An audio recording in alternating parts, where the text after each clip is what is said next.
Blessed day, everybody. Welcome to What the Boot. And this video is going to be focused more on answering a question for a comment that was left for someone who's planning to go to the Marine Corps boot camp this November 4th. So I dedicated this video towards answering his question in this. Um, Basically, it comes in about three questions and one comment. The focus of it is how to earn being the guide or to be basically hired as the guide, how to achieve being company honor grad, and then the other one has to do how to utilize the Guidon. So in this, I'm going to start off at the last question, and I'm going to reference Marine Corps Order 5060.20, published the 15th of May, 2024. And the table of contents, you find it two sections. Section one or part one is going to be under drill. And in that, you're going to go to chapter 6 under Guidon manual. And in there, that's going to be going over the Guidon commands, how you hold the Guidon, how you move with the Guidon, how to do salutes with the Guidon, how to maintain the Guidon, what parts, and so on and so forth. So there's a lot that covers everything that has to do with the Guidon. Now, another reference would be chapter 1, section AP and AQ. These two paragraphs have to do more specifically about the grip. They just reference it or refer to it, and then everything else you're going to find in chapter 6.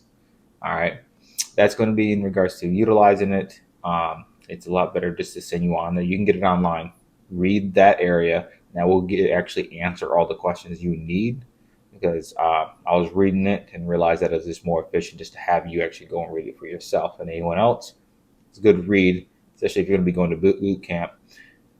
What I will say though, don't try to master these drills or the motions or master them. Get familiar with them, yes. I get a little understanding of the commands of what's going to happen when the drill instructors are talking.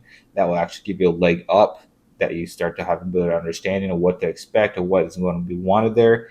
But you don't want to pick up bad habits in which you're going to have them broken by the drill instructor, because they're going to want to teach you how it's supposed to be done, what they expect, and they're actually the experts on it. You read the manual, but you haven't actually put into really any real practice. All right, so don't go picking up some bad habits before you even arrive, because then it will have the opposite effect of what you're trying to achieve. All right, mind you, if you want to be the guide, you basically put a good big old target on your back.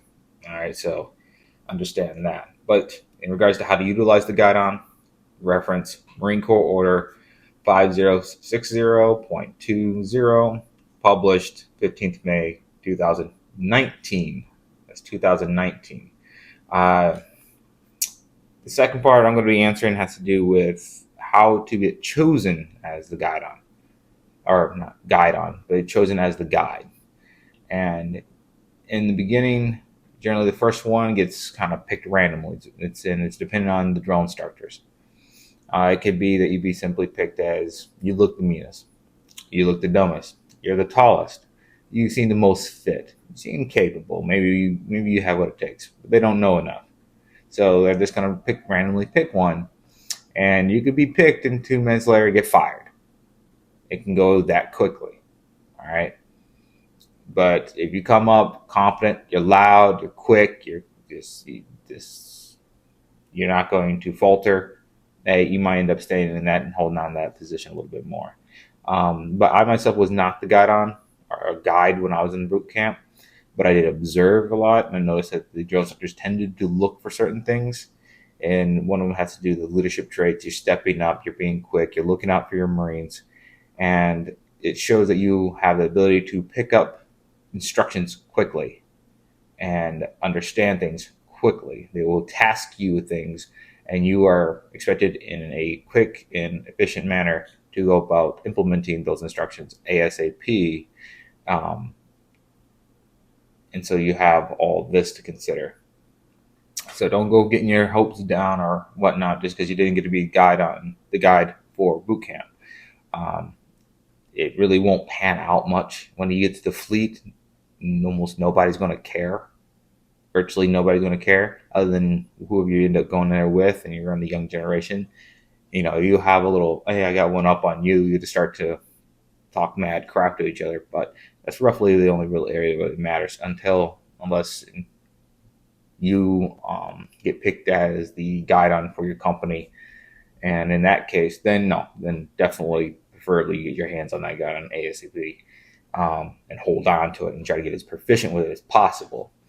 All right, because that guidon does represent your company, your platoon, and it's you. It's kind of like treated like the heart and soul of it, because historically, that's actually how it was. It was the heart and soul of the company.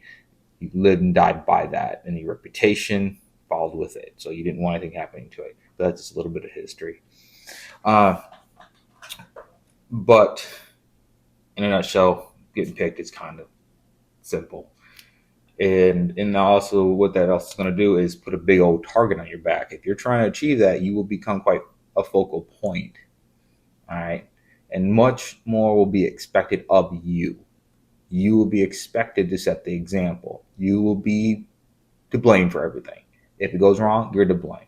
Don't go try passing off. Squad leaders, the same thing for squad leaders. Your squad leader, something happened in your platoon or your squad, I should say, then you are to blame. It was your fault, because obviously you didn't teach him what the right is. He may be a blessed idiot, but he's your blessed idiot, and you're responsible for addressing that.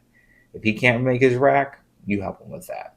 If he can't pack his stuff correctly, you help him with that. Mind you, most things are going to be done by the numbers, but as you progress, phase 1, phase 2, phase 3, the drill instructors are going to give you a little bit more autonomy, and that's quite a stretch to say that word.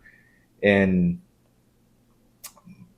but that gives you an opportunity to actually implement what's being taught, actually practice leadership skills, actually practice leading Marines, helping each other out, looking out for each other.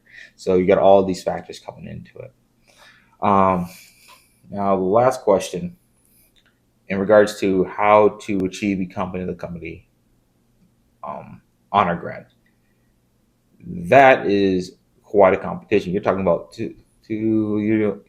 several large platoons, and you're talking about trying to be the company honor grad. That's a whole lot of competition. Go for it. If that's your goal, go for it.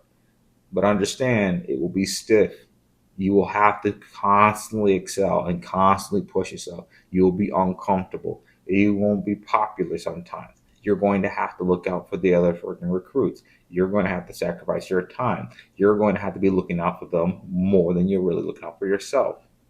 All right. If I'm not mistaken, which I may well be, and it's been a while since I've been in boot camp. I'm going to have to find some of my, talk to my fellow Marines who were in boot camp with me and try to see if I can get a memory log of basically who was our honor grad for us. And because if I cannot mistake, I remember being in another platoon. We didn't, I don't believe we got it. And I think the Marine that got it was someone who the drill instructors just really seemed to have it out for him. But he had so much heart. He just never quit. He wasn't the fastest. He wasn't the strongest. He wasn't the most fit. But boy, did he have heart, and he didn't quit for nothing. You couldn't break him. You know, it was good if it seemed like a goofy dude from a distance. Didn't really get to know him, but he was in one of the other platoons. But if I'm not mistaken, I think he's the one who got it. In that, if you want to be the honor grad, there's certain things that they're going to be looking for. One big one is your discipline, how disciplined you are, and that kind of expands across a lot of areas. It can be simply discipline to not move. How disciplined can you to make a sharp drill movement? How disciplined are you to take care of your weapon first, and then take care of your gear second, and then take care of your fellow Marines third, and then you took care of yourself. All right, it's always weapon, gear, body. All right, that's not. Oh, I'm hungry. No, is your weapon secure? Is your weapon good to go? Is there any rust on it? Is it clean? Does it need to be clean? Is your gear set up? Is it prepped and ready to go and everything is in order? Do you have anything else that needs to be put in order? Is your rack made correctly? Hey, are your Marines taken care of? Is looking out for that. All right, and that's going to end up feeding into basic leadership skills. All right, so in that basic leadership skills, it's you want to set the example. You want to look out for the fellow recruits. And drill instructors will pick up on that, and they will notice when Marines tend to steer or gravitate towards certain individuals who seem to be more inclined to take charge, seem to know what the heck they're doing. Everyone starts to just going, hey man, this is what we got going. He goes, hey, don't take care of that. He makes decisions. He's making decisions. He's taking charge of it. He's owning whatever it is that's in front of him. He owns it. He's going to do a God bless a good job with it, and that's going to be his bit. Be it is, hey, make sure the windows are clean, the floors are cleaned up, racks are made correctly, everyone's uniform, checking their uniform, making sure their uniform is nice, neat, clean, not wrinkled, make sure they're freaking covered, taken care of. Hey, did everyone shave? Is there even one hair? Yeah, I know, I got a bunch of hair here. Is there even one hair that was missed? Little things like that, little details like that will be noticed. How wrinkly his undershirt is. His skivvy shirt would be. Is it wrinkled right up in here? Is it looking nice, neat, and trim? And those kind of things. It's going to be those kind of things that basic leadership is going to notice on that. Always going to go and get even more and more as you progress in the core. But those are the kind of things that you're going to want to look out. You look out for the others. In turn, he will look out for you.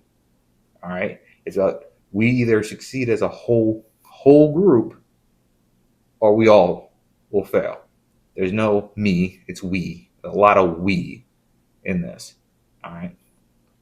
As well, another thing they're going to be looking for is your bearing. Can you maintain bearing over your facial expressions? That means no laughing, no giggling, no snarky comments, no changing your facial expression. You get annoyed, you don't change your facial expression. You freaking find some humor, so you don't change your facial expression. You make a mistake and you act like no mistake was done. You just own it like you did it on purpose. The bearing is very, very important. If you're going to screw it up, make it look like it was on purpose. Make it so that someone who knows better goes, was that supposed to be undone? Was that a mistake, or is that supposed to have happened there? Own it. And that's in having the bearing in a wide area of situations. You have pain and you have discomfort, but you keep your mouth shut. You're running and you're just hating life. But hey, as far as everybody else is concerned, you're just there. You're going to run it and set that example. All right. Physical fitness. That's going to be another big one. How hard do you push yourself? How much can you do? What are you just trying to push that limit, push that success? And how much are you working on self-improvement? If I can only do 5 pull-ups, but every night I'm doing pull-ups to try to better myself. Are you trying to better yourself physically and in knowledge as well? Are you practicing and memorizing the knowledge in what you're given? Your general orders. You need to be able to rattle those off right off the top of your head, full volume, no hesitation. Whichever one. They don't matter which one. And then not only would you need to rattle them off, but also you need to understand them. Understand what it is. 5th general order, quit my post only when properly leave. That one's extremely important. You're on fire watch. You're to be trusted that when you're given instruction, you will follow that to a T. It requires you to have discipline, bearing, proficiency in what you're doing, and that you are willing to care more about the mission success rather than yourself. Basically, screw you. It's the whole group. All right. Now, for today, I just wanted my last little bit part of this video is, hey, I wish you luck and may God bless you in your endeavor in going through boot camp. When you graduate, I would like you to come back, shoot a message back, let us know that you made it, and I'd love to hear from you. All right. Now, everyone here, have a blessed day. If you have any questions, leave a comment down below. And if you would leave a like, I would welcome that. All right. Have a blessed day. Bye.